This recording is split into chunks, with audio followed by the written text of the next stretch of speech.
শুভ সকাল। শুভ সকাল। শুভ সকাল। শুভ সকাল। আমি হাসান ইমাম বলছি, managing director centre for development. আসসালামু আলাইকুম। ওয়ালাইকুম সালাম। হ্যালো বলুন। আমি সবাইকে শুভ সকাল।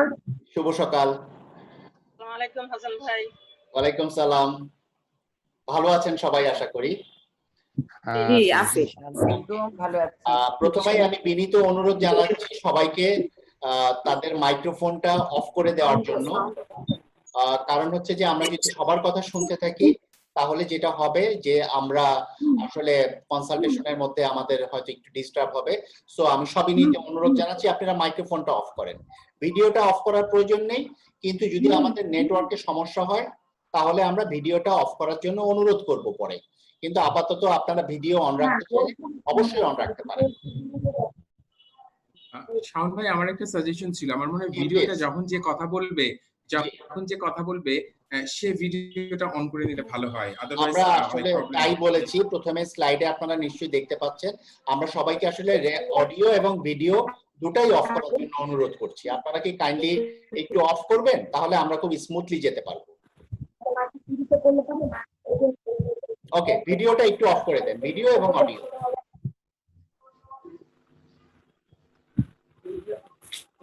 ওকে, সবাইকে অনেক ধন্যবাদ। আমি বিশেষ করে আজকে আমি সবার মাইক্রোফোন অফ দেখতে পাচ্ছি না। ওকে, আমার মনে হয় এখন সবারটা অফ আছে। Thank you so much. আপনাদের আবার সবাইকে শুভ সকাল। আজকের কনসালটেশনে যারা আমাদের সাথে বিশেষজ্ঞ হিসেবে এবং বক্তা হিসেবে জয়েন করেছেন তাদেরকে প্রথমেই আমি স্বাগতম জানাচ্ছি। এবং যারা অংশগ্রহণকারী আছেন তারা বিভিন্ন সেক্টরে, এনজিও ডেভেলপমেন্ট সেক্টরে তারা কিন্তু এক্সপার্ট হিসেবে কাজ করছেন, তাদের সবাইকে আবার স্বাগত জানাচ্ছি ডেভকমের পক্ষ থেকে। আমরা অলরেডি একটা বিষয় দিয়ে শুরু করতে চাই, সেটা হচ্ছে যে আমরা জানি যে যেটা শিপাপা একটু আগে বলছিলেন যে আজকে সকালে ইসরাফিল আলম এমপি, যিনি মাইগ্রেশন ককাসের চেয়ার ছিলেন, উনি ইন্তেকাল করেছেন। এবং আমরা একটা ছোট্ট শোক প্রস্তাব আনছি এবং শোক প্রস্তাব রেখে আমরা প্রথমেই 1 মিনিট নীরবতা পালনের জন্য সবাইকে অনুরোধ জানাচ্ছি।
সবাইকে ধন্যবাদ।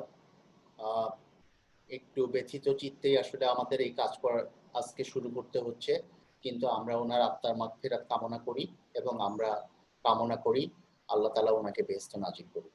আমরা আমাদের কার্যক্রম শুরু করতে যাচ্ছি। আপনারা যে বিষয়টা দেখতে পাচ্ছেন যে বেসিক্যালি আমরা আজকের শিরোনাম হচ্ছে recent crisis and the urgency of new strategy for the NGOs of Bangladesh। আমরা এখান থেকে বুঝতে পারছি যে বেসিক্যালি আমরা আসলে কোন বিষয়গুলো নিয়ে কথা বলবো, এবং এখানে আমাদের প্রেক্ষাপটটা নিয়ে আমরা জানি যে ডেভেলপমেন্ট সেক্টরে বিভিন্ন ধরনের পরিবর্তন আসছে এবং এই পরিবর্তনের কারণে অনেকটা ফান্ড ক্রাইসিস এবং আগামী দিনে কি হবে না হবে সেগুলো নিয়ে কিন্তু বিভিন্ন ধরনের চিন্তা ভাবনা চলছে। তারই পরিপ্রেক্ষিতে আমাদেরকে বিভিন্ন জন, বিশেষ করে যারা এই সেক্টরে এক্সপার্ট, তারা পরামর্শ দেন যে একটি আলোচনা সভা আয়োজন করার জন্য, যেখানে আমরা এক্সপার্টদের ওপিনিয়ন গুলো শুনতে পারবো এবং আমরা ডেফিনেটলি কিছু দিক নির্দেশনা আমরা পাবো। আমরা আরেকটা জিনিস আমি বলে নিচ্ছি এই মানে মূল প্রেজেন্টেশনে যাওয়ার আগে, সেটা হচ্ছে যে আমরা আমাদের রিপোর্টিং এর সুবিধার্থে আপনাদের আমরা পুরো প্রোগ্রামটাকে রেকর্ড করছি। আশা করি কারো কোনো আপত্তি নেই। যদি কারো কোনো আপত্তি থাকে আমাকে এখনই জানাতে পারেন। Thank you. ধন্যবাদ, কোনো আপত্তি নাই। Okay, thank you so much. আমরা তাহলে এগিয়ে যাই। আমরা যেটা বলছিলাম সেটা হচ্ছে যে আমি ছোট্ট একটা প্রেজেন্টেশন এখানে তুলে ধরছি আপনাদের সামনে, এবং এই প্রেজেন্টেশনটা আসলে আমাদের পক্ষ থেকে ইস্যুগুলোকে রেজ করার জন্যই এই প্রেজেন্টেশন। কিন্তু মূলত আমাদের সাথে যারা স্পিকার আছেন, যারা এক্সপার্ট আছেন, তারাই কিন্তু এই বিষয়ে অনেক ভালো মতো বলবেন এবং তাদের কাছ থেকে আমরা শুনতে পাবো। আমরা সেই জায়গায় এগিয়ে যাওয়ার চেষ্টা করছি ধাপে ধাপে। আমরা যদি দেখি যে আমরা সারাদিনে আগামী 2 ঘন্টায় আমরা 2 ঘন্টায় কনসালটেশনটা শেষ করার সর্বাত্মক চেষ্টা করব। প্রেজেন্টেশনে 20 মিনিট সময় লাগবে। পরবর্তী সময়ে আমরা স্পিকার যারা আছেন তাদের কাছ থেকে 1 ঘন্টা ধরে কথা শুনবো।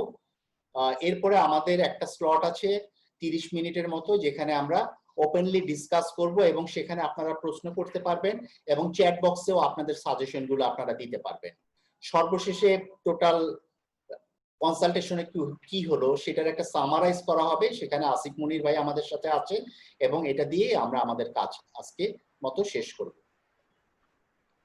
আমরা যদি আমাদের মূল অবজেক্টিভটা দেখতে চাই, সেটা হচ্ছে যে আমরা আসলে কনসালটেশনের প্রথম অবজেক্টিভ সেটা হচ্ছে অলরেডি কিছুটা বলেছি, একটা ডেভেলপমেন্ট সেক্টর, একটা ট্রেন্ড চেঞ্জ দেখা যাচ্ছে যেটা গ্লোবালি এবং লোকালি হচ্ছে। সেই জিনিস সম্পর্কে আমরা জানতে চাই। আমরা আমাদের এনজিও কমিউনিটির জন্য আগামীতে কি কি ধরনের অপরচুনিটি আছে সেই বিষয়গুলো নিয়ে আমরা কিছুটা আলোচনা করব, যেটা এক্সপার্টরা বলবেন। এবং সর্বশেষ আমরা মনে করছি যে আমরা একটা ওয়ে ফরওয়ার্ড আইডেন্টিফাই করতে সক্ষম হব, যেখান থেকে এনজিও কমিউনিটি, এনজিও লিডার্সরা নতুন করে স্ট্র্যাটেজি সেট করার জন্য ডিরেকশন পেয়ে থাকবেন। শুরু করার আগে যদি একটুখানি বলি যে বাংলাদেশের সেটা হচ্ছে যে বাংলাদেশের এনজিওর কার্যক্রম আসলে স্বাধীনতার আগে কিছুটা থাকলেও পরবর্তী সময়ে যেটা দেখা যায় যে আসলে স্বাধীনতার পরেই কিন্তু এনজিও কমিউনিটিটা ব্যাপকভাবে এক্সপান্ড করে এবং স্বাধীনতার পরপর যে কার্যক্রমগুলো ছিল সেগুলো রিহ্যাবিলিটেশন, অনেকটা রিহ্যাবিলিটেশন, এগুলো নিয়ে কার্যক্রম বেশি ছিল। পরবর্তী সময়ে এনজিওরা লং টার্ম ডেভেলপমেন্ট অ্যাক্টিভিটিস এর সাথে এনগেজ হতে থাকে। এই মুহূর্তে বাংলাদেশে এনজিও অ্যাফেয়ার্স ব্যুরোর যে রেজিস্ট্রেশন, সেই অনুযায়ী আমরা সর্বশেষ তথ্য অনুযায়ী দেখতে পাই 2510টি এনজিও বাংলাদেশে রেজিস্টার্ড আছে। কিন্তু মিনিস্ট্রি অফ সোশ্যাল ওয়েলফেয়ার এবং অন্যান্য ডিপার্টমেন্টের অধীনে কিন্তু আরো বিপুল সংখ্যক এনজিও এখানে কাজ করছে, বাংলাদেশে কাজ করছে। এনজিওদের সাথে আরেকটা বড় বিষয় আমরা যদি বলি যে এনজিও কমিউনিটির সাথে ডেভেলপমেন্ট পার্টনারদের সাথে সম্পর্ক আছে এবং ডোনার এজেন্সি যারা আছে তাদের সাথে কাজ করছে। এবং 1990 সালের দিকে তার আগে পরবর্তী যে সময়টা, এই সময়টাতে দেখা গেছে যে বাংলাদেশে এনজিওদের সংখ্যা ব্যাপক হারে বাড়ছে এবং তারা বিভিন্ন ডাইভার্সিফাইড ইস্যু নিয়ে বাংলাদেশের বিভিন্ন অঞ্চলে তারা কাজ করছে। এখানে একটু বলার চেষ্টা করছি সেটা হচ্ছে যে এনজিওদের যদি আমরা বলি যে একটু ক্যারেক্টারিস্টিকের কথা যদি বলি, তারা আসলে বাংলাদেশ গভর্নমেন্টের অধীনেই রেগুলেটেড এবং মনিটরড বাই দ্য গভর্নমেন্ট, আমরা যেটা বলছি, যেমন গভর্নমেন্ট আসলে মনিটর করে থাকেন এনজিওদের কার্যক্রম। এবং প্রতিটা এনজিওর গভর্নিং বডি আছে, তারাই কিন্তু আসলে রেসপন্সিবল এবং অ্যাকাউন্টেবল তাদের কার্যক্রমের জন্য।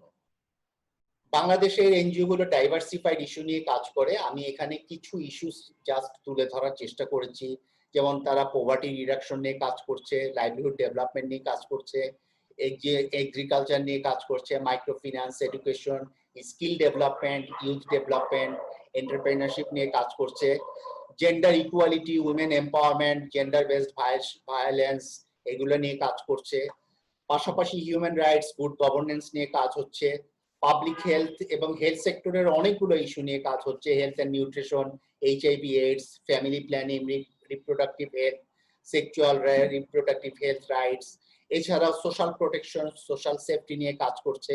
বিভিন্ন ধরনের রাইটস ইস্যুতে এনজিওরা কাজ করছে, migrants rights, labour rights, child rights, minority rights, disaster নিয়ে কাজ হচ্ছে, ক্লাইমেট চেঞ্জ নিয়ে কাজ হচ্ছে, ইন্টারনাল এক্সটার্নাল মাইগ্রেশন নিয়ে কাজ হচ্ছে, রিসেন্টলি আরবানাইজেশন নিয়ে ব্যাপক হারে কাজ হচ্ছে, কারণ এটা একটা বড় ইস্যু, এবং একই সাথে হিউম্যানিটেরিয়ান ক্রাইসিস, এইসব বিষয়গুলো নিয়েও কিন্তু বাংলাদেশের এনজিও গুলো কাজ করছে। এর মানে এই না এনজিওরা শুধু এগুলো নিয়ে কাজ করছে, কিন্তু এর বাইরে আরো অনেক কিছু ইস্যু আছে যেগুলো নিয়ে এনজিওরা কাজ করছে। সবকিছু এখানে আনা সম্ভব না, but you are the expert, আপনারা জানেন এনজিওরা আরো অনেক কিছু নিয়ে কাজ করছে। তবে একটা বিষয়, সেটা হচ্ছে বাংলাদেশের এনজিওদের যদি আমরা ওভারঅল পিকচারটা দেখি, এখন পর্যন্ত মোটামুটি বলতে গেলে এনজিওরা ডোনার ডিপেন্ডেন্সি বেশি, এবং মেইনলি তারা ডোনার ডিপেন্ডেন্ট বলা যায়, কিন্তু বেশ কিছু সাস্টেনেবল ইনিশিয়েটিভেরও কিন্তু আমরা উদাহরণ দেখতে পাই। তার মধ্যে মাইক্রো ফিন্যান্স একটা বিষয়, বিভিন্ন এন্টারপ্রাইজ ডেভেলপমেন্টের বিষয় আছে, এই ধরনের বেশ কিছু সাস্টেনেবল ইনিশিয়েটিভ আছে। থাকলেও এনজিও কমিউনিটি আমরা বলবো যে মূলত ডোনার ডিপেন্ডেন্ট অনেক বেশি। সো সেই জায়গাটা নিয়ে আমাদের সামনে আরো কথা হবে। রিসেন্টলি যে মানে আমরা একটা বলছি কিছু গ্রোয়িং কনসার্ন এনজিওদের জন্য, যে আসলে যেটা নিয়ে ভাবতে হচ্ছে এনজিওদেরকে, সেটা হচ্ছে যে একটা বড় জায়গা, সেটা হচ্ছে ফান্ড ক্রাইসিস। এবং এই ফান্ড ক্রাইসিসের পিছনে বেশ কিছু কারণ আছে। আমরা কয়েকটা কারণ এখানে শুধু তুলে ধরার চেষ্টা করেছি। প্রথমত সেটা হচ্ছে যে ডোনারদের প্রায়োরিটি চেঞ্জ হচ্ছে, ওনাদের ম্যান্ডেট চেঞ্জ হচ্ছে। তারপরে যেটা হচ্ছে যে এনজিওদের ফান্ডিং এর একটা রিঅ্যালোকেশন বা শিফটিং হচ্ছে বিশ্বজুড়ে, যে কাউকে দেখা যাচ্ছে যে যারা আগে বাংলাদেশের এখানে কাজ করতো তারা হয়তো বা এশিয়ান কান্ট্রিগুলোতে কাজ করতো, তাদের ফোকাসটা অনেকটা আফ্রিকান কান্ট্রিগুলোতে শিফটিং হচ্ছে। সো এটা একটা কারণ। বাংলাদেশ আপনারা জানেন অলরেডি একটা লোয়ার মিডল ইনকাম কান্ট্রি হিসেবে ঘোষণা করা হয়েছে। এটার কারণেও আমাদের ফান্ড কমে আসার কিছু বিষয় দেখা যাচ্ছে। কম্পিটিটিভ বিডিং প্রসেসটা আমরা এখানে তুলে এনেছি এই কারণে যে এখন বিডিং প্রসেসটা সবচেয়ে বেশি ইম্পর্টেন্ট, এবং এর ফলে দেখা যায় অনেক ছোট ছোট এনজিও কিন্তু আসলে ফান্ড রেজ করতে পারছে না। পাশাপাশি যেটা আছে সেটা হচ্ছে যে আমাদের ইনস্টিটিউশনাল এবং কর্পোরেট যে ফান্ডিং এর যে অপরচুনিটি সেটা অনেকটাই কম, বা অন্যভাবে বলা যায় সেটাকে এক্সপ্লোর করার জন্য যথেষ্ট কাজ করা হচ্ছে না। আরেকটা বিষয় আমি ইম্পর্টেন্ট বলবো, সেটা হচ্ছে যে কিছু কিছু আইএনজিও সরাসরি গ্রাসরুটস লেভেলে কিন্তু প্রোগ্রাম ইমপ্লিমেন্টেশন করছে। অনেক আইএনজিও পার্টনারশিপে কাজ করে, কিন্তু কেউ কেউ সরাসরি কাজ করছে গ্রাসরুট লেভেলে। রিসেন্টলি আমরা দেখতে পেয়েছি যে কিছু পলিসি চেঞ্জ হচ্ছে বিগ ডোনারদের, এটা অলরেডি কথা হয়েছে, এবং সর্বশেষ যেটা এসেছে সেটা হচ্ছে যে কোভিড-19 বা প্যান্ডেমিক, এটা আমাদেরকে নতুন করে ভাবাচ্ছে। আবার আমাদের ফান্ডিং ক্রাইসিস হবে কিনা, আবার নতুন কোনো প্রবলেম হবে কিনা, সেটা নিয়ে ডেফিনেটলি আমাদের সবাইকে ভাবতে হচ্ছে, আমাদেরকে উদ্বিগ্ন করছে। আমরা এখানে ইন্টারনাল কনসার্ন বলতে যেটা মিন করছি সেটা হচ্ছে যে আমরা জানি বাংলাদেশের এনজিও যারা, তাদের অনেক ক্যাপাসিটি আছে, অনেক ভালো কাজ করছে, কিন্তু কিছু কিছু গ্যাপ আমরা ইন্ডিকেট করতে চাই, কিছু কিছু গ্যাপ আমরা আইডেন্টিফাই করেছি। এবং এই গ্যাপ যে সবার মধ্যে এক্সিস্ট করছে তা কিন্তু না, কিন্তু আমাদের মনে হয় এই গ্যাপ যাতে না থাকে সেগুলো আমাদের বিবেচনা করা দরকার। প্রথমে আমি যেটা বলবো সেটা হচ্ছে যে ডাইনামিক ফান্ড রেজিং এর যে প্রসেস সেটা হয়তো সবার জানা নেই, এই জায়গাটা আমাদের দেখা দরকার। সেকেন্ড যে পয়েন্টটা আছে সেটা হচ্ছে ডোনারের ম্যান্ডেট এবং স্ট্র্যাটেজি সম্পর্কে অনেক সময় আমাদের আন্ডারস্ট্যান্ডিং এবং নলেজ লেভেলটা খুব পরিষ্কার থাকে না। কমপ্লায়েন্সের কথা আমি বলছি এইভাবে, সেটা হচ্ছে যে আমরা যখন দেখি বিশেষত কোনো বিডিং প্রসেসে আমরা যাচ্ছি, সেখানে কিন্তু এলিজিবিলিটি যে ক্রাইটেরিয়া থাকে সেগুলো আমরা ফুলফিল করতে পারি না, এবং অনেক সময় ট্রান্সপারেন্সি এবং অ্যাকাউন্টেবিলিটি নিয়েও প্রশ্ন ওঠে, যেসব প্রশ্নের সম্মুখীন আমাদেরকে হতে হয়। আরেকটা গ্যাপের কথা আমি অলরেডি মেনশন করেছি, সেটা হচ্ছে যে সাস্টেনেবিলিটির কথা আমরা সবসময় প্রজেক্ট ডিজাইনিং এর ক্ষেত্রে বা প্রোগ্রাম ডিজাইনিং এর ক্ষেত্রে বলে থাকি এবং আমরা লিখেও থাকি, কিন্তু প্রোগ্রাম সাস্টেনেবল করার জন্য রিয়েলি যেভাবে আমাদের চিন্তা করা দরকার সেখানে দেখা যায় যে আমাদের কিছু গ্যাপ থাকে। আমরা অলরেডি বলেছি যে এন্টারপ্রাইজ এবং বিজনেস মডেল ডেভেলপমেন্ট, যেগুলো নিয়ে হালে অনেক বেশি কথা বলা হচ্ছে, যারা এগুলো আগে কাজ করেছে তারাই এগিয়ে আছেন, কিন্তু অনেক এনজিওদেরই এই জায়গায় গ্যাপ আছে, তারা কিন্তু এগুলো ভাবছেন না এখন পর্যন্ত। এরপরে একটা পয়েন্ট খুব ইম্পর্টেন্ট, সেটা হচ্ছে যে নিজেদের যেই শোকেসিং করা, যে নিজেদের অ্যাচিভমেন্ট, যে আমি কি কাজ করেছি সেটাকে কিন্তু দেখা যায় যে আমরা সব সময় তুলে ধরতে পারি না। এর সাথে সম্পর্কিত হচ্ছে ইফেক্টিভ ডকুমেন্টেশনটা আমাদের অনেক সময় ভালোভাবে হয় না, প্লাস যেটা রয়েছে যে আমরা অনেক এক্সটার্নাল কমিউনিকেশন প্রয়োজন কাজ করার জন্য, সেগুলো কিন্তু দেখা যায় যে আমরা কিছুটা গ্যাপ সেখানে থাকে এবং সেটা আমরা করতে পারি না। ফাইনালি আমি বলবো ইনোভেটিভ থিঙ্কিং, এবং ইটস এ প্রসেস, প্রতিটা সময়ে নতুন করে ভাবা প্রয়োজন, সেই জিনিসটার জায়গাতেও আমাদের গ্যাপ আছে। বাট অনেক অপরচুনিটিস আছে, অনেক সুযোগ আছে, আমরা সেটা নিয়ে একটুখানি এখানে হাইলাইট করার চেষ্টা করেছি। প্রথমত এনজিও যারা লোকাল এবং ন্যাশনাল, বিশেষত লোকাল এনজিও যারা, তারা কিন্তু তাদের কমিউনিটি সম্পর্কে সবচেয়ে ভালো জানে, so it's a good side. এনজিওদের যে জিনিসটা আছে, তারা তাদের কমিউনিটিতে তাদের যে অ্যাক্সেসিবিলিটি আছে এবং যে রিলায়েবিলিটি আছে, এটা অত্যন্ত ইম্পর্টেন্ট, কারণ তারাই তাদের কমিউনিটির কাছে অ্যাকসেপ্টেবল এবং রিলায়েবল। এনজিওদের পার্টনারশিপ অপরচুনিটি আছে গভর্নমেন্টের সাথে, আইএনজিওদের সাথে, ইউএন এজেন্সির সাথে এবং অন্যান্য ডোনার এজেন্সির সাথে। আরেকটা বিষয় বলতে হয় গুরুত্বপূর্ণভাবে, সেটা হচ্ছে যে গভর্নমেন্টের কিন্তু বিভিন্ন ধরনের কমিটমেন্ট করতে হয় ইন্টারন্যাশনাল লেভেলে, গ্লোবাল লেভেলে। উদাহরণ হিসেবে আমরা এসডিজির কথা বলতে পারি, এরকম অনেক কমিটমেন্ট গভর্নমেন্টকে করতে হয়, কিন্তু সেটার জন্য যেই জিনিসটা প্রয়োজন সেটা হচ্ছে যে এনজিওদের সহায়তা কিন্তু গভর্নমেন্টের প্রয়োজন। So that part is also very important, এটা এনজিওদের জন্য একটা অপরচুনিটি। আর একটা বিষয়, বাংলাদেশে আসলে এনজিওদের সংখ্যা অনেক, যেটা বিশ্বে অনেক দেশে নেই, সুতরাং এটা একটা সুযোগ। এবং অনেক এনজিও আছে বাংলাদেশে, বিশেষ করে আমরা ব্র্যাক, প্রশিকা এবং বিভিন্ন এনজিওদের নাম বলতে পারি, যারা সারা বাংলাদেশ জুড়ে কভারেজ দেওয়ার মতো ক্যাপাসিটি তাদের আছে। এরপরে একটা পয়েন্ট আমরা তুলে ধরছি, সেটা হচ্ছে যে গভর্নমেন্ট সবকিছু নিয়ে কাজ করছে, কিন্তু কিছু কিছু ক্ষেত্রে যেটা হয় সেটা হচ্ছে যে গভর্নমেন্টের রিসোর্স লিমিটেশন বা ম্যান পাওয়ার লিমিটেশন এগুলো থাকে বলে তারা most vulnerable, most at risk population যারা আছে তাদেরকে রিচ করতে পারে না, কিন্তু এনজিওরা কিন্তু এই কাজটা খুব ভালো মতো করতে পারে। আর ফাইনালি একটা জিনিস বলবো, সেটা হচ্ছে যে ইন্টারন্যাশনাল এজেন্সি বা ডোনার এজেন্সি, তাদের কিন্তু এনজিওদের উপরে এক ধরনের আস্থা আছে, তাদের অ্যাকাউন্টেবিলিটি, ট্রান্সপারেন্সির উপরে। এটা দুটা দিকই আছে, কিছু ক্ষেত্রে অনাস্থা তৈরি হয়েছে, আবার একটা বড় দিক হচ্ছে যে এনজিওরা যা করে সেখানে ট্রান্সপারেন্সি থাকে বলে অনেক এনজিও সেই সুনাম অর্জন করেছে। So this is very important. Now আমি এই ডায়াগ্রামটার দিকে একটু সংক্ষেপে আপনাদের দৃষ্টি আকর্ষণ করছি। একটু কমপ্লিকেটেড মনে হতে পারে, বাট ইটস সিম্পল। আপনারা যদি সার্কেলটা দেখেন, এখানে যে বিষয়টা আছে সেটা হচ্ছে যে একটা এনজিও বা একটা অর্গানাইজেশনের আসলে স্ট্রাকচারটা কেমন এবং তার ডোমাইন গুলো কিরকম থাকে সেটাকে আমরা একটু ভাগ করার চেষ্টা করেছি। নট নেসেসারিলি এটা সবসময় এরকম, বাট এটা আমরা একটা জেনারেল একটা আইডিয়া এখানে তুলে ধরার চেষ্টা করেছি। প্রথমত যে বিষয়টা, প্রথম ডোমাইন যেটা একটা এনজিওর, সেটা হচ্ছে তাদের একটা গভর্নিং বডি থাকে এবং তাদের এক্সিকিউটিভ কমিটি থাকে। তারা পলিসি, স্ট্র্যাটেজি এবং অ্যাকাউন্টেবিলিটির জন্য তাদেরকে মূলত কাজ করতে হয়। ম্যানেজমেন্টের ক্ষেত্রে যেটা আছে, তাদের প্রোগ্রাম নিয়ে কাজ করতে হয়, research, administration, human resource development and management, finance, audit, procurement, এই সব কিছু আসলে পার্ট অফ ম্যানেজমেন্ট।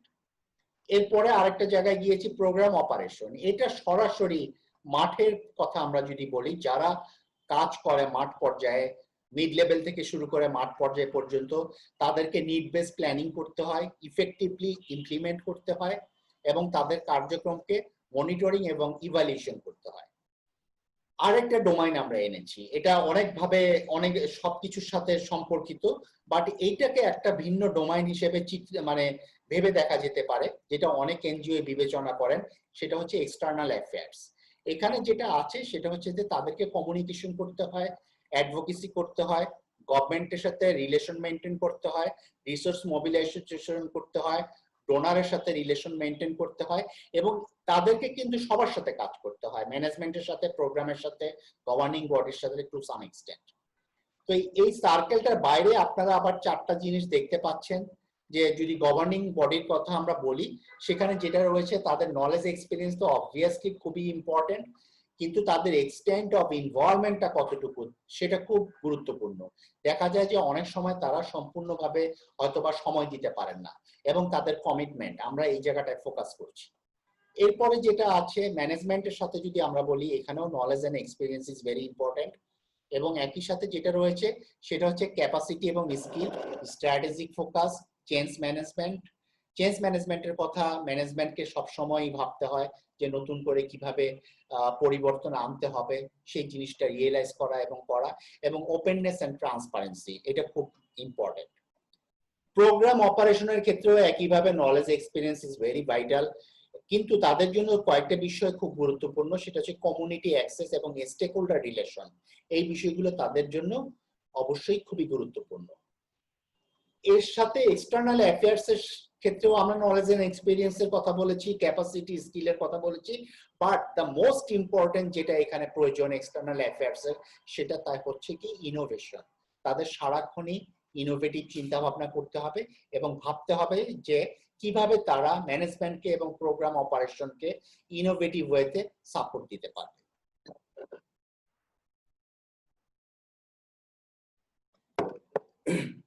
এখানে আমরা একটু সংক্ষেপে বলার চেষ্টা করেছি যে ডোমেইনগুলো তো এতক্ষণ বললাম, এখন একটু বলতে চাই যে থিংকিং বিয়ন্ড দ্য বক্স, যে অবশ্যই আমরা সবাই কাজ করি, অনেক ভালোভাবে কাজ করি, কিন্তু আমাদের এখন সময় এসেছে বিয়ন্ড দ্য বক্স আমাদের চিন্তা করতে হবে।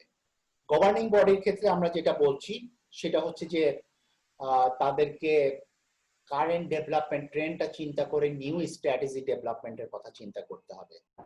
তাদেরকে চিন্তা করতে হবে যাতে সব ধরনের পলিসি, একটা অর্গানাইজেশন যা যা পলিসি প্রয়োজন সেগুলো সবকিছু যাতে অ্যাভেলেবল থাকে এবং সেগুলো যাতে ইমপ্লিমেন্টেড হয়ে থাকে। গভর্নিং বডি সাজেস্ট করবে ম্যানেজমেন্টকে, সেটা হচ্ছে যে ম্যানেজমেন্টে কি ধরনের চেঞ্জ আনবে সেটা নতুন করে তাদেরকে ভাবতে হবে, এবং এম্পাওয়ারমেন্ট অর্গানাইজেশনাল স্টাফ যারা, তাদেরকে এম্পাওয়ার্ড করাটাও খুবই গুরুত্বপূর্ণ, এবং তাদের জন্য তারা যাতে ইনোভেটিভ ওয়েতে কাজ করতে পারে সেই জায়গায় তাদেরকে আসলে এখন এম্পাওয়ার করতে হবে। এক্সটার্নাল অ্যাফেয়ার্স কি কাজ করছে সেখানেও গভর্নিং বডি সাজেস্ট করতে পারে এবং অংশগ্রহণ করতে পারে, এবং আমরা ওডি প্রসেস বলতে ফাইনালি যেটা বুঝাচ্ছি, আপনারা সবাই জানেন অর্গানাইজেশন ডেভেলপমেন্ট প্রসেস এটা একটা কন্টিনিউয়াস প্রসেস, এখানেও গভর্নিং বডিকে আমরা মনে করি তাদের কন্টিনিউয়াসলি আসলে এনগেজ হওয়া প্রয়োজন। ম্যানেজমেন্টের ক্ষেত্রে আমরা বলেছি কারেন্ট ট্রেন্ডকে চিন্তা করে তাদেরকে শর্ট টার্ম এবং লং টার্ম দুটা প্ল্যানিং করতে হবে। এই মুহূর্তে গ্লোবালি কি হচ্ছে, বাংলাদেশে কি হচ্ছে, আগামীতে কি হবে সেটা ভেবে আসলে এই প্ল্যান করতে হবে। সাথে এসেছে যে আমাদের যেহেতু প্যান্ডেমিক একটা সিচুয়েশন এবং পোস্ট প্যান্ডেমিক আমরা যেটা বলছি যে নিউ নর্মাল একটা টাইমের কথা আমরা বলছি, লাইফের কথা আমরা বলছি, সেই স্ট্র্যাটেজিটা কি হবে, স্টাফদের সেফটি সিকিউরিটি কি হবে সেটা নিয়ে কথা, আমার মনে হয় এখানে যারা পাবলিক হেলথ এক্সপার্ট আছেন তারা হয়তো ওটা নিয়েও কিছু কথা বলবেন। তারপরে যেটা করতে হবে সেটা হচ্ছে যে প্রোগ্রাম প্ল্যানিং এর জন্য নতুন নতুন এরিয়া আসলে এক্সপ্লোর করতে হবে, যে কোন কোন জায়গায় আসলে আমরা নতুন করে কাজ করব এবং কোন কোন জায়গায় অপরচুনিটি রয়েছে। ভাবতে হবে স্টাফদের প্ল্যানের, স্টাফদের ক্যাপাসিটি বিল্ডিং কোথায় দরকার, এবং সেটার সাথে নতুন যে পরিকল্পনা আছে সেটার উপরে ভিত্তি করে স্টাফ ক্যাপাসিটি বিল্ডিং এর কথা ভাবতে হবে। এবং রিসার্চের কথা, আমরা কেউ কেউ কিছু কিছু অর্গানাইজেশন রিসার্চ অ্যাক্টিভিটি অনেক ভালো করেন, কিন্তু সব অর্গানাইজেশন করেন না, কিন্তু আসলে নিজেদের এই রিসার্চের ক্যাপাসিটি বাড়াতে হবে, সেই জন্য স্টাফ ক্যাপাসিটি বাড়ানো খুব গুরুত্বপূর্ণ। লাস্টে যে বিষয়টা সেটা হচ্ছে সাস্টেনেবিলিটি প্ল্যান, এবং এই সাস্টেনেবিলিটি প্ল্যানিং এর মধ্যে enterprise development, business model development ছাড়াও আর কি কি হতে পারে, কর্পোরেট ফান্ড রেজিং ইত্যাদি ইত্যাদি। এই বিষয়গুলো নিয়ে আমি মনে করি এক্সপার্টরা কথা বলবেন। আমি লাস্টে আরেকটা পয়েন্ট আছে, সেটা হচ্ছে যে স্টাফদের রিটেনশন এবং তাদের মোটিভেশনকে আপহোল্ড রাখা, তাদের মোটিভেশনকে ধরে রাখা, সেই জন্য অবশ্যই ম্যানেজমেন্টকে পরিকল্পনা করতে হবে। আমরা প্রোগ্রাম অপারেশনেরটা যদি একটু দ্রুত যাই, সেটা হচ্ছে যে কমিউনিটি অ্যানালাইসিস এবং স্টেক হোল্ডার অ্যানালাইসিস ফার্দার করতে হবে, নতুন প্রোগ্রাম প্ল্যানিং এবং ইন্টারভেনশন করতে হবে এবং নিউ ইনোভেটিভ অ্যাপ্রোচের কথা ভাবতে হবে। অর্গানাইজেশনাল এক্সপেরিয়েন্স, এন্টারপ্রাইজ বিজনেস মডেলের কথা অলরেডি বলেছি, সেখানে প্রোগ্রাম অপারেশনের কাজ করার ক্যাপাসিটি এনহ্যান্স করতে হবে এবং স্টাফরা যাতে নিউ অ্যাপ্রোচে কাজ করতে পারে সেটা নিশ্চিত করতে হবে। তারা নতুন করে ইন্টার্নস এবং ভলান্টিয়ারদেরকে এনগেজ করতে পারে, যারা অর্গানাইজেশনের স্ট্রেংথ বাড়াবে। অপারেশনের এবং ম্যানেজমেন্টের উভয়েরই একটা গুরুত্বপূর্ণ কাজ হচ্ছে মনিটরিং ইভালুয়েশন যে সিস্টেমটা, সেটাকে আরো মডার্ন করতে হবে এবং আমরা ডিজিটাইজেশনের কথা বলে থাকি, সেই জায়গায় কাজ করতে হবে এবং প্রোগ্রামের অ্যাচিভমেন্ট যেটা, সেটাকে ডকুমেন্ট করতে হবে ম্যানেজমেন্টের সাথে মিলে এবং সেটাকে লার্নিং শেয়ারিং এর অপরচুনিটি ক্রিয়েট করতে হবে। এক্সটার্নাল অ্যাফেয়ার্স কে যেটা ভাবতে হবে, ফান্ড রেজিং এর ইনোভেটিভ স্ট্র্যাটেজি গুলো কি সেটা ভাবতে হবে, সেই জায়গায় কাজ করতে হবে। স্টাফদের ক্যাপাসিটি ইমপ্রুভ করতে হবে যাতে করে তারা ফান্ড রেজিং এবং ডোনার কমিউনিকেশনটা আরো ভালোভাবে করতে পারেন এবং এনশিওর করতে হবে নতুন যাতে করে স্টাফরা প্রপোজাল রাইটিং নিয়ে দক্ষ হতে পারেন। কমিউনিটি অ্যাসেসমেন্ট থেকে শুরু করে প্রজেক্ট ডিজাইন, এই যে ফুল সার্কেলটা, এখানে স্টাফদের ক্যাপাসিটি বাড়াতে হবে। লোকাল রিসোর্স মোবিলাইজেশন করার জন্য এই এক্সটার্নাল অ্যাফেয়ার্স কে ভাবতে হবে এবং ভিজিবিলিটি বাড়ানো, অর্গানাইজেশনাল ভিজিবিলিটি বাড়ানো খুব গুরুত্বপূর্ণ। সেজন্য মিডিয়া রিলেশন তাদেরকে মেনটেন করতে হবে এবং একটা ব্র্যান্ডিং করা নিজের অর্গানাইজেশন, আমি আসলে এই করি, এই যে জায়গাটা, সেই ব্র্যান্ডিং এর জন্য তাদেরকে নিশ্চিতভাবে কাজ করতে হবে। মূলত আমার জায়গা থেকে এই ইস্যুগুলো রেজ করা ছিল। এরপরে আমরা আমাদের এক্সপার্টদের কাছে যাব, কিন্তু যাওয়ার আগে আমি মনে করি যে অডিয়েন্সের কাছ থেকে অনেক প্রশ্ন আসতে পারে বা অনেকেই ভাবছেন, কিন্তু আমিও আপনাদের মতো করে যেভাবে ভাবছি, এই প্রশ্নগুলোর উত্তর আমরা আসলে আমাদের এক্সপার্টদের কাছ থেকে আজকে শুনতে চাই। সেখানে হচ্ছে যে আপকামিং ডেভেলপমেন্ট ট্রেন্ড গুলা কি হতে পারে বা ম্যান্ডেট এবং প্রায়োরিটিস গুলা কি, সেটা আমরা জানতে চাই। আমরা জানতে চাই কোন কোন ইস্যুতে ফান্ড রেজিং আগামীতে করতে হবে এবং সেটার জন্য আমাদের কি স্কিল প্রয়োজন। আমরা জানতে চাই ফান্ড পাওয়ার জন্য আসলে কমপ্লায়েন্স বা এলিজিবিলিটি ক্রাইটেরিয়া গুলো কোনগুলো আমাদের নিশ্চিত করতে হবে। জানতে হবে পলিসি অ্যাডভোকেসি ফোকাসটা আমাদের কি হবে। আমাদের নিশ্চিত হতে হবে যে পোস্ট প্যান্ডেমিক যে সিচুয়েশনটা এবং যে চ্যালেঞ্জেস গুলো আসবে, সেটার জন্য আমাদের কিভাবে স্টেপ নিতে হবে। ম্যানেজমেন্ট এবং স্টাফ ক্যাপাসিটি আমরা কিভাবে বাড়াতে পারি সেটা আমাদের ভাবতে হবে এবং ডেফিনেটলি আমাদের ওয়ে ফরওয়ার্ড যে লোকাল রিসোর্স মোবিলাইজেশনের কথা বলছিলাম, সেই জায়গাটা নিয়েও আমরা এক্সপার্টদের কাছে শুনবো বলে আশা করি এবং আমরা ইফেক্টিভলি অর্গানাইজেশনকে ব্র্যান্ডিং করতে পারি কিভাবে বা কমিউনিকেশন আমরা ইফেক্টিভলি করতে পারি কিভাবে। আমাদের এক্সপার্টদের মধ্যে আজকে কমিউনিকেশন এক্সপার্টও আছেন, তার কাছেও আমরা শুনবো এবং এরকম হয়তো আরো অনেক প্রশ্ন আমাদের কাছে আছে, আমরা সেগুলো আজকে শোনার চেষ্টা করব, জানার চেষ্টা করব এবং আমার মনে হয় যে আমরা খুব ইফেক্টিভলি একটা সময় 2 ঘন্টার মধ্যে শেষ করতে পারবো। আমি আপনাদের সবাইকে অনেক ধন্যবাদ জানাচ্ছি সময় নিয়ে ধৈর্য ধরে আমার প্রেজেন্টেশনটি দেখার জন্য। এ পর্যায়ে এসে আমি আহ্বান জানাবো যে আমাদের মডারেটরদের মধ্যে, আমাদের এক্সপার্টদের মধ্যে যারা আছেন তাদের মধ্যে থেকে বক্তব্য তুলে ধরার জন্য। প্রথমে আমি আহ্বান জানাবো মিস নাজিয়া হায়দার। উনি অলরেডি আপনাদের সাথে পরিচিত হয়েছেন, উনি Swiss agency for development and cooperation SDC তে আছেন, সুইজারল্যান্ড এম্বাসি এবং এসডিসি তে আছেন। আমরা যেটা জানি তিনি অন্যতম একটা দাতা সংস্থার পক্ষ থেকে কাজ করছেন, কিন্তু আমরা তার কাছ থেকে যেই জিনিসটা বিশেষ করে হয়তো শুনতে পাবো সেটা হচ্ছে যে আগামী দিনে আসলে ডোনারদের ম্যান্ডেট প্রায়োরিটি কি আসছে এবং এনজিওদের আসলে কোন চিন্তা করা দরকার এবং তাদের জন্য আগামীতে কি কি সুযোগ আছে সেগুলো আমরা ওনার কাছ থেকে শুনতে চাচ্ছি। নাজিয়া আপা, আপনি নিশ্চয়ই আসছেন। Thank you so much, Hasan bhai. Presentation ta was very helpful. আমি আমার বক্তব্যটা actually English আর বাংলা দুটোতেই করব, so I hope that's okay. আমি একটা নতুন একটা কনসেপ্ট নিয়ে কথা বলবো, but before I do that, হয়তোবা সবাই আমাকে চিনেন না বা আমার সাথে পরিচয় নেই, so আমি জাস্ট একটু আমার ব্যাকগ্রাউন্ডটা দেব। আমি প্রায় 2008 সাল থেকে মাইগ্রেশন নিয়ে কাজ করছি। তারপর আমি সুইস গভর্নমেন্টের সাথে জয়েন করলাম। আমি এখানে স্কিলস ডেভেলপমেন্ট নিয়ে কাজ করছি, আর এখন আমি আবার মাইগ্রেশনে ফিরে গেছি। আমি এখানে মাইগ্রেশন ডোমেইনটা হেড করছি, প্লাস আমি সুইস হিউম্যানিটেরিয়ান এইডের সাথেও কাজ করছি। এই সুইস হিউম্যানিটেরিয়ান এইডের সাথে কাজ করতে করতে আমি একটা খুব ইন্টারেস্টিং একটা কনসেপ্ট পেয়েছি, which I think is very relevant for today's discussion. সেটা হচ্ছে the concept of localization. Localisation humanitarian background থেকেই আসছে, কারণ সবাই বলছে যে আমরা যে হিউম্যানিটেরিয়ান কাজটা করছি এটার মানে এইটা লোকালাইজ করতে হবে। আমরা আর কতদিন ইন্টারন্যাশনাল এনজিও বা ইউএন অর্গানাইজেশনের মাধ্যমে কাজগুলো দিব, যেটা কিন্তু at the end of the day সব লোকাল এনজিওরাই করে। But just contract হয় between the donor or the development partner and the international organization, তারপর কাজ কিন্তু সব লোকাল এনজিওরাই করে।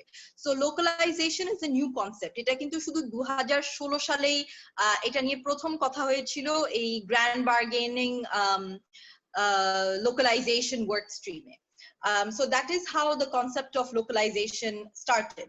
আমরা প্রথমে শুরু করেছি localization of humanitarian aid, এই জিনিসটা নিয়ে কথা বলা, কিন্তু এখন increasingly আমাদের সব ডেভেলপমেন্ট কাজই আমার মনে হচ্ছে যে লোকালাইজেশনের দিকে যাচ্ছে। The Swiss government, for example, আমরা এখন localization of SDGs বলছি। লোকালাইজেশন নিয়ে যদি কাজ করতে হয় তাহলে এসডিজিস যদি ইমপ্লিমেন্ট করতে হয় বাংলাদেশে অর এনিওয়্যার এলস, তাহলে it's important that local level থেকে এই ইনিশিয়েটিভস গুলা যেন আসে, না হলে ইট ওয়ন্ট ওয়ার্ক। লোকালাইজেশন জিনিসটা কি? লোকালাইজেশন হচ্ছে যে লোকাল অ্যাক্টরসদেরকে, লোকাল অর্গানাইজেশনসদেরকে স্ট্রেংথেন করা, সো দ্যাট ওরা ইফেক্টিভলি এফিশিয়েন্টলি সার্ভিসেস গুলা ডেলিভারি করতে পারে। So that for me was a very important concept. আমরা লোকালাইজেশনটা কেন প্রমোট করছি? ফার্স্টলি হচ্ছে যে এটা এফিশিয়েন্ট একটা প্রসেস, এটা এফেক্টিভ একটা process. It's a very it's cost effective, I should say. হ্যাঁ, কারণ আমি একজনকে টাকা দেব বা ডেভেলপমেন্ট পার্টনার একজনকে টাকা দেবে, ওইখান থেকে it will come down through another organization to a local organization. এখানে কিন্তু there's a lot of loss. So there was a study, I think in the 90s, যে aid money, আমরা যেটা কথা বলি aid money actually at the end যেই বেনিফিশিয়ারির জন্য দিচ্ছি ওদের সবার কাছে এক্স্যাক্টলি 100% পৌঁছায় না, হয়তো বা 20% বা 30% পৌঁছায়, because 70% to 80% is lost in the process of transferring money from one organization to the other. So it's a very localization is a cost effective process. Also localization টা নিয়ে যখন আমরা কথা বলেছি, হাসান ভাই বলেছেন সাস্টেইনেবিলিটির কথা। So it's a sustainable process, কারণ আমরা যখন localization নিয়ে কাজ করি, we expect local actors, not just civil society organizations or NGOs or local government institutions, but we expect all of these actors to be strengthened. শুধু তখনই আমরা লোকালাইজেশনটা নিয়ে কাজ করতে পারবো। সো এটা হচ্ছে একটা at the end of the day a sustainable approach to development. The other thing I would also like to talk about is it creates a meaningful impact. So ইম্প্যাক্টটা কি এটা আমরা অ্যাকচুয়ালি বুঝতে পারি, কারণ আপনি যে গ্রাসরুটস লেভেলে আছেন, এই বেনিফিশিয়ারিদের সবচেয়ে কাছে আছেন, you could actually tell us what is happening and what is not happening, where the challenges are. আর হয়তোবা প্রত্যেক এরিয়াতে it's different. What is happening উত্তর বঙ্গে for example might not be the reality for Cox's Bazar. So এই জিনিসগুলা if we invest in localization, tahole this is a global trend that we are investing in globalization. And I should also mention that localization niye eto kotha keno hocche? Localization niye eto kotha hocche কারণ আমাকে কয়েকদিন আগে একজন বলেছিলেন, যেটা আমার মনে গেঁথে গেছে কথাটা, সেটা হচ্ছে আমরা মিডল ইনকাম কান্ট্রি হচ্ছি, আমরা বলছি আমরা মিডল ইনকাম কান্ট্রি, কিন্তু আমাদের সংস্থাগুলো, আমাদের অর্গানাইজেশন গুলো কি মিডল ইনকাম কান্ট্রির মতো না। That is the problem. So আমাদের সবার সংস্থাগুলো যদি মিডল ইনকাম কান্ট্রিতে পরিণত হয়, তাহলে আই থিংক আমরা কাজগুলো আরো অনেক ভালোভাবে করতে পারবো। And lastly, আমরা অনেক সময় যেটা দেখি যে when we go with international organizations, when we go with UN agencies, উনাদের সবসময়, ফর এক্সাম্পল লোকাল এনজিওস এর যত ভালো একটা আইডিয়া থাকে যে লোকালি কে কাজ করতে পারবে বা কাকে দিয়ে কাজটা হবে, হয়তোবা ইন্টারন্যাশনাল লেভেলে ওই আইডিয়াটা অত বেশি ভালো নাই, which is why আমরা প্যারালাল সিস্টেমস ক্রিয়েট করি। যে কাজটা হয়তোবা কোনো একটা গভর্নমেন্ট অফিসের করার কথা ছিল বা একটা লোকাল এনজিওর করার কথা ছিল, ওই কাজটা যখন ইন্টারন্যাশনাল সংস্থা করে, আমরা কিন্তু against the tide যাচ্ছি, which means যে আমরা একটা প্যারালাল সিস্টেমে টাকা দিচ্ছি, ওইটা ক্রিয়েট করছি, ওটা কাজ করতেও পারে আবার নাও করতে পারে, and at the end of the day কিছুই হয় না। So আমাদের institutions are not strengthened, which results in a problem for us in the long term, because বাংলাদেশে যেটা হয়েছে যে হ্যাঁ আমরা মিডল ইনকাম কান্ট্রি হয়ে গেছি in terms of the earning and the GDP per capita and all of that, কিন্তু আমাদের সংস্থাগুলো গড়ে উঠে নাই। I will now talk a little bit about localization করার জন্য কি কি লাগবে। প্রথম যে জিনিসটা লাগবে in my opinion is good leadership and a vision. এই দুটা জিনিস ছাড়া localization is a bit difficult. Hasan ভাই অনেকগুলো অ্যাসপেক্টস এই কথা বলেছে, and I will just pick some from there, so some of them might be overlapping with him. আমাদের ভালো লিডারশিপ লাগবে of someone who can see যে আমরা এই জিনিসটাকে লোকালাইজ কিভাবে করতে পারি, and vision লাগবে যে আমরা কোথায় যেতে চাই in the next 5 years, in the next 10 years. আমরা কি কি প্রোভাইড করতে পারি, how do we want to expand. This is all linked to how you manage your program, how you manage your compliance and things like that. The second point that is very important for me is capacity and control systems. Hasan ভাই একটা কথা বলেছিলেন ওনার প্রেজেন্টেশনে যে আমরা যখন tender যখন design করি, often দেখা যায় যে লোকাল লেভেল থেকে এনজিওরা ইদার ক্রাইটেরিয়া মিট করছে না বা ওদের অ্যাপ্লাই করতে অনেক ডিফিকাল্টি হয়। আমাদের তখন কি করা দরকার? Of course, it's very much agreed যে ডিফিকাল্ট করা হয় ক্রাইটেরিয়া গুলো, কিন্তু ক্রাইটেরিয়া গুলো কেন ডিফিকাল্ট করা হয়? ক্রাইটেরিয়া গুলো ডিফিকাল্ট করা হয় বিকজ লোকাল লেভেলে actually ওই internal control systems টা are not strong enough, be it in terms of how you're expressing yourself, which is language is a barrier of course. On top of that, আমাদের সবকিছু transparent হয় না, আমাদের accountability systems থাকে না। হাসান ভাই যেরকম governing board এর কথা বললেন বা other control balances and checks, যেটা আমরা governance এ বলি, we need good balances and checks, এগুলা লাগবে।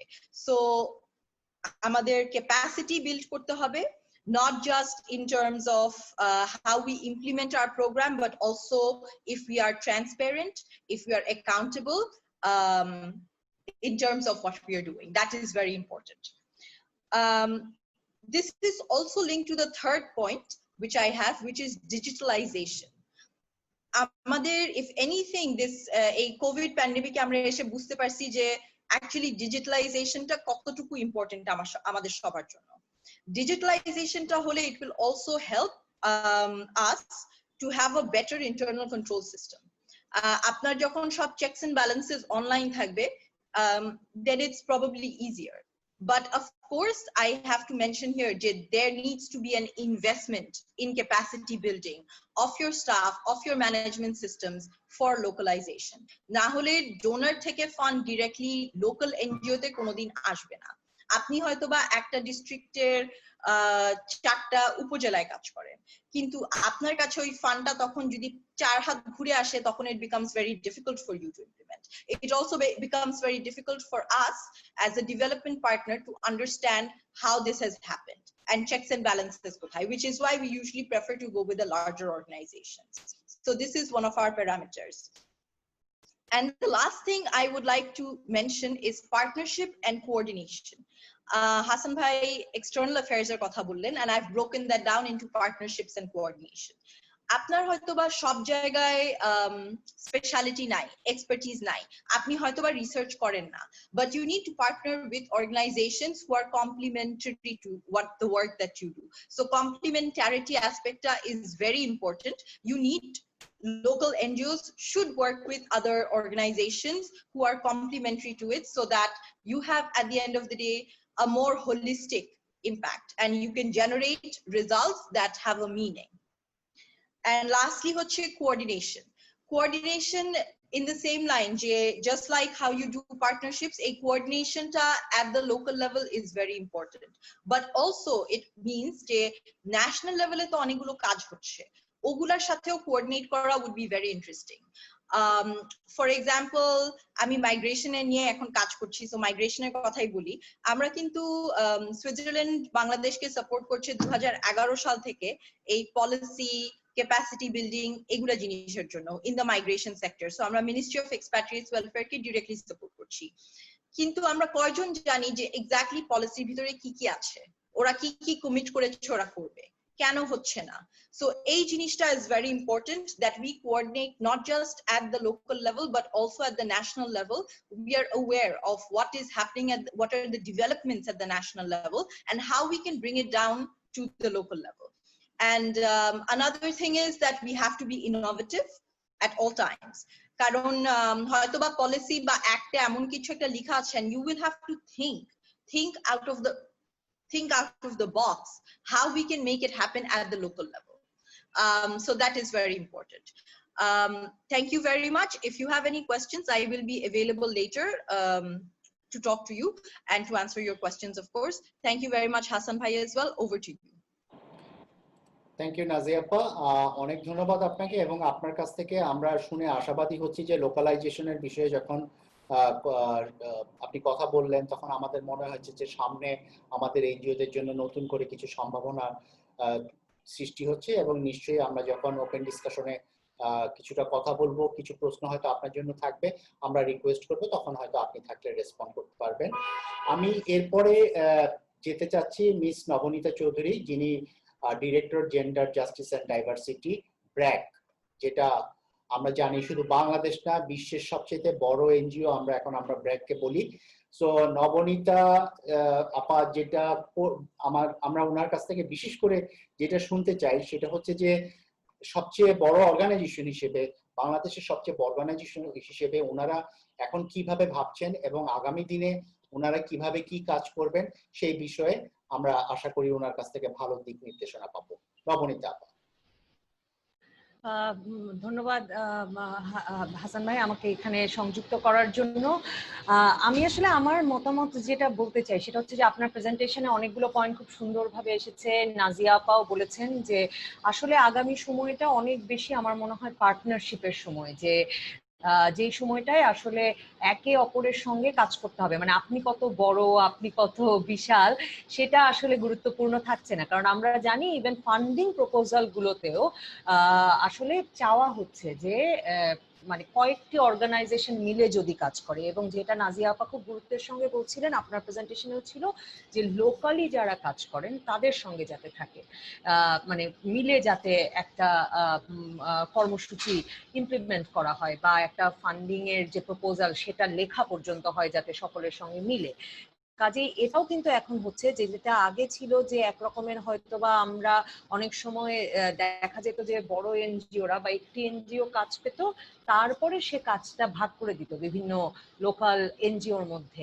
এখন আসলে ক্রমাগতভাবে বিষয়টা যাচ্ছে সেখানে যে আসলে প্রোগ্রাম ডিজাইনটাই করতে হচ্ছে সকলে মিলে, এবং সেটার ভালো দিকটা হচ্ছে যে আসলে লোকালি যারা কাজ করেন বিশেষ, তার মানে একটা আমার মতে এক ধরনের ডিমান্ড তৈরি হচ্ছে, একটা চাহিদা তৈরি হচ্ছে এই সেক্টরে যে আপনি নানা বিষয়ে নানাজন দক্ষ থাকবেন, সকলে এক দক্ষতা নিয়ে বসে থাকার চেয়ে আসলে নানাজন নানা বিষয়ে দক্ষ থাকবেন, নানা অঞ্চলে নানাজন দক্ষ থাকবেন।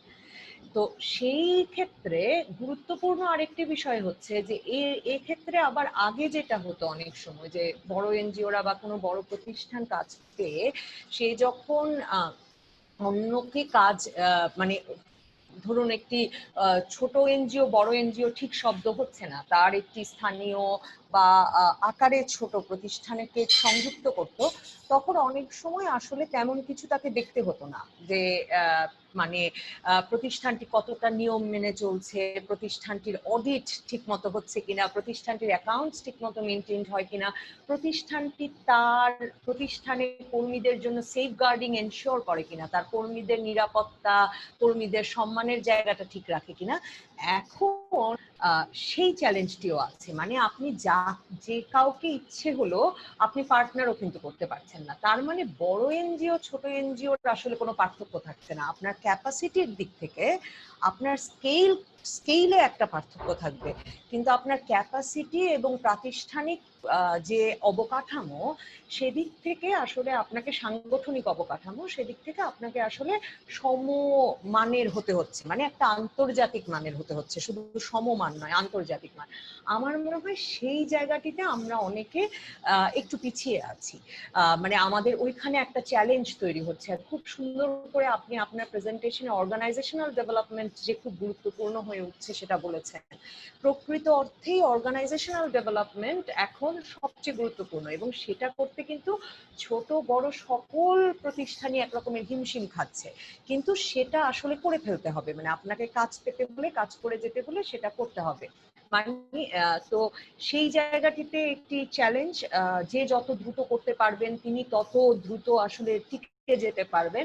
সমস্যাটা হচ্ছে এটা এমন একটা সময় এই চ্যালেঞ্জটা এসেছে যখন আবার ফান্ডিং কমে যাচ্ছে, কাজের সুযোগ কমে যাচ্ছে, কাজেই আপনার একদিকে ফান্ড নাই আরেকদিকে আপনাকে আন্তর্জাতিক মানের হয়ে উঠতে হচ্ছে, কিন্তু আসলে টিকে যেতে হলে এই জিনিসটা করতে হবে। তো সেক্ষেত্রে একটা ফোকাস এই জায়গাটাই রাখা যায় কিনা যে গুরুত্বের সঙ্গে, যেটা বলছিলাম যে আমরা কে কিসে দক্ষ, মানে আমরা কি আসলে যখন যে ফান্ড পাবো তখন সেটাই করব, যে আমি একটু মানে মাইক্রোফিন্যান্সও করি, আমি আবার একটু দক্ষতা উন্নয়নের কাজও করি, আমি আবার একটু মানে নারীর সমতার কথাটা বললাম না, কারণ আমরা সকলে জানি এবং আমি মনে করি নিশ্চিতভাবে আপনারাও মনে করেন যে নারীর সমতার বিষয়টি তো সকল ক্ষেত্রেই সকল প্রোগ্রামেরই একেবারে করে এবং মাথায় রাখতে হবে, কাজে সেটির কথা আলাদা করে বললাম না, কিন্তু যে কোনো কাজ পেলেই আমরা করব নাকি আসলে আমি আমার প্রতিষ্ঠানে কি দক্ষতা দিতে পারছি সেটা নিশ্চিত করে কাজে এগোবো।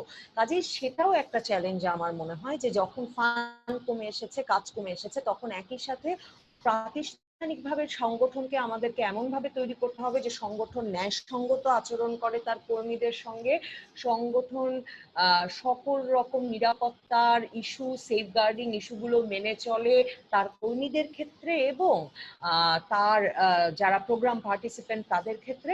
অন্যদিকে এটাও খুব মাথায় রাখা প্রয়োজন যে সে আসলে কোন দক্ষতার কাজটি দেবে। আমরা কি আসলে সব লিখিত পড়িত রাখছি কিনা, মানে একটা দীর্ঘ সময় হয়তো এনজিওদের জন্য এটা খুব গুরুত্বপূর্ণ ছিল না যে আমি আসলে মনিটরিং অ্যান্ড ইভালুয়েশনটা কিভাবে করব, আপনার প্রেজেন্টেশনে সেটাও এসেছে।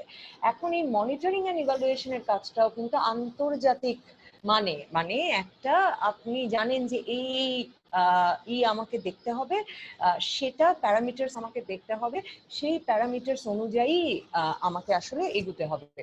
তো সেটাও আরেকটা মানে খুব গুরুত্বপূর্ণ অংশ, মানে কাজ হয়ে পড়েছে।